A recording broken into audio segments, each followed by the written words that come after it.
Hi everyone, welcome to my vlog. This is our short and sweet trip to Taralga Wildlife Reserve.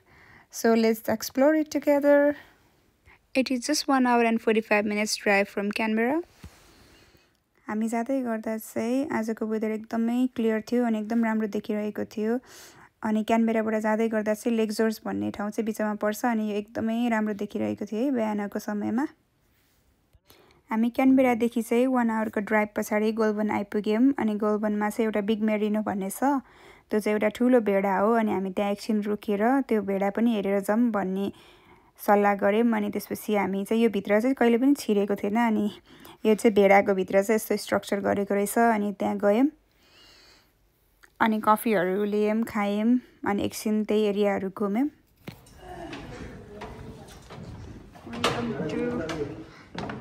भेडाभित्र के छ भनेर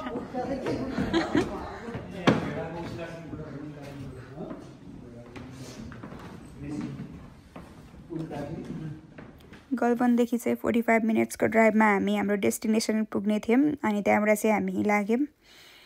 त्यसपछि यो बाटोमा एकदमै ब्युटिफुल भ्यूहरू देखिरहेको थियो है. अहिले चाहिँ अब क्यानबेरामा चाहिँ अटम सुरु हुँदै थियो अनि यो रुखहरू पुरै कलर चेन्ज हुँदै थियो रुखहरूको चाहिँ. अनि यो बाटो पनि एकदमै राम्रो लाग्यो. कस्तो हिस्टोरिक घरहरू थियो त्यहाँ चाहिँ अनि एकदम राम्रो लाग्यो.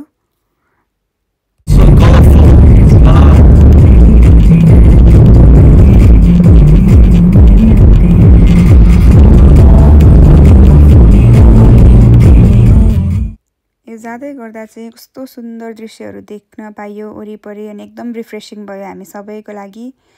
एउटा नयाँ बाटो पनि थियो. हामी यो कहिले नगएको ठाउँ एकदमै रमाइलो रहेछ अनि वेदर पनि कस्तो पर्फेक्ट थियो. यो दिन चाहिँ एकदम राम्रो है क्लियर थियो अनि एकदम रमाइलो लाग्यो हामीलाई त्यो ठाउँ जानलाई. यो बाटो जाँदा नि कस्तो बोरिङ नै नहुने खालके क्या यस्तो राम्रो भ्यू. वाउ.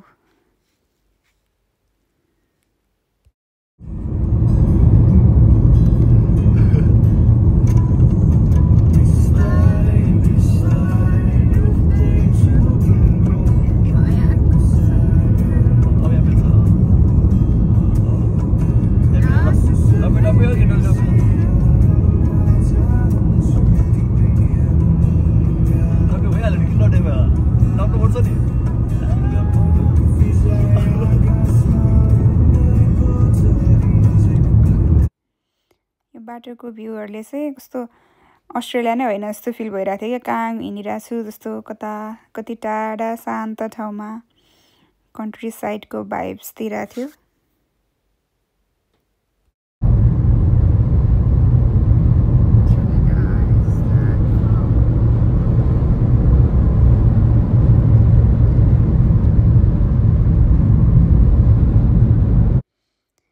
बाटोमा चाहिँ विन्ड मिल पनि देखिरहेको थियो कस्तो नजिकबाट अनि हामी चाहिँ अब आइपुग्न लागेको छौँ. We are very close now. Finally हामी चाहिँ हाम्रो डेस्टिनेसन पुगिसकेको छौँ अनि यहाँ पुग्ने बित्तिकै यहाँको ब्युटिफुल वेदर अनि स्टनिङ सिनरीले चाहिँ हाम्रो ध्यान आकर्षण गरिसकेको थियो. अनि यहाँ जाने बित्तिकै हामी चाहिँ सुरुमा एडमिसनमा गयौँ काउन्टरमा अनि हामीले 25 इच तिर्यौँ पे गऱ्यौँ अनि त्यस पछाडि उनीहरूले चाहिँ हामीलाई सानो कपमा खाना दिँदो रहेछ त्यहाँ एनिमलहरूलाई फिड गर्ने भनेर अनि त्यो लिएर हामी चाहिँ तायौँ. अनि यहाँ ब्युटिफुल कस्तो राम्रो पिकक देख्यौँ फर्स्टमै. अनि यो पिकक चाहिँ पुरै भागिरहेको थियो है. मान्छे नजिक जाँदाखेरि त यो त भाग्दो रहेछ अनि उसलाई फिड गरौँ भनेको उसले खाना पनि मानिरहेको थिएन. ऊ त मान्छे देखेर भागिरहेको थियो. अनि मैले यहाँ एउटा सानो मान्छेलाई भेटाएँ. ऊ चाहिँ अल रे. मैले फर्स्ट टाइम भेटेको मैले फर्स्ट टाइम देखेको. कति क्युट हुँदो रहेछ.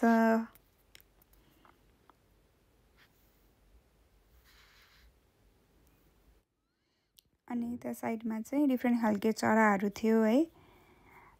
यो खै कालिज भन्नुहुन्थ्यो. कालिज हो रे यो चाहिँ. यो पनि कालिजको अर्को प्रजाति हो रे. उनीहरूलाई चाहिँ खाना दिँदाखेरि पनि आउँदैन थियो. त्यो ट्रेन नभएर पनि होला. यो चाहिँ नेपाली कालिज रे. नेपालको कालिज भन्दै हुनुहुन्थ्यो त्यहाँ लेखेको थियो है पोस्टरमा. यो चाहिँ कस्तो अजीब खालको चरा थियो है। कस्तो साउन्ड निकालेर हिँड्दै थियो अनि कस्तो डेडली आँखा पनि पुरै रातो खालको थियो क्या, डरलाग्दो। अनि यतापट्टि चाहिँ यो चाहिँ कङ्गारू रे, हेर्नु न उतापट्टि व्हाइट कलरको कङ्गारू पनि मैले फर्स्ट टाइम देखेको है। सुतिरहेको थियो। कङ्गारू त पुरा त्यो ऱ्याबिट टाइपको थियो, एकदमै क्युट वाला। अनि यो चाहिँ वोम्ब्याट, अनि यसलाई चाहिँ यसरी बोकेर फोटो खिच्न पनि मिल्दो रहेछ यहाँ। अनि त्यहाँको मान्छेले चाहिँ हामीलाई दिएको थियो। यो चाहिँ ककटु, एकदमै छुच्चो चरा। This is alpaca. यहाँको मोस्ट अट्र्याक्टिभ पार्ट नै यही थियो होला सायद। कस्तो क्युट हुने, कति इनोसेन्ट देखिने। अनि मैले चाहिँ यसरी फिड गर्दै थिएँ यिनीहरूलाई घाँस र खानेकुरा। अनि अर्को पार्टमा चाहिँ डियरहरू दुईटा, कस्तो राम्रो, कति क्युट। अनि यिनीहरू चाहिँ कस्तो फ्रेन्डली हुँदो रहेछ। यहाँसम्म पुग्दा चाहिँ खानेकुरा सकिसकेको थियो। अनि मैले चाहिँ त्यो घाँसहरू टिपेर खुवाएको, कस्तो मजाले खाइरहेको थियो। अनि कस्तो क्युट यिनीहरूको बनावट, wow.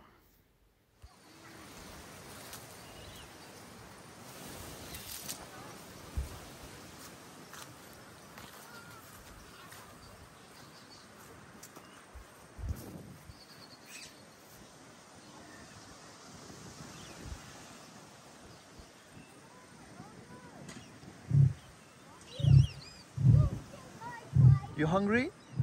Are you hungry? What was that?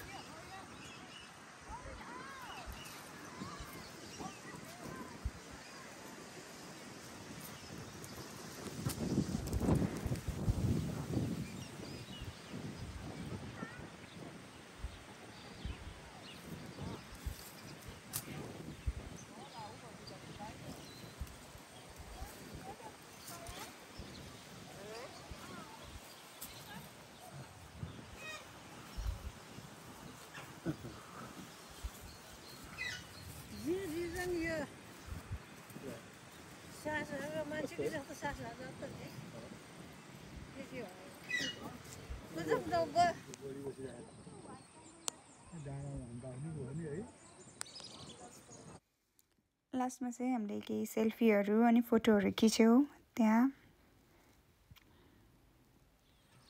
At last, our visit to Taralga Wildlife Reserve was nothing short of amazing.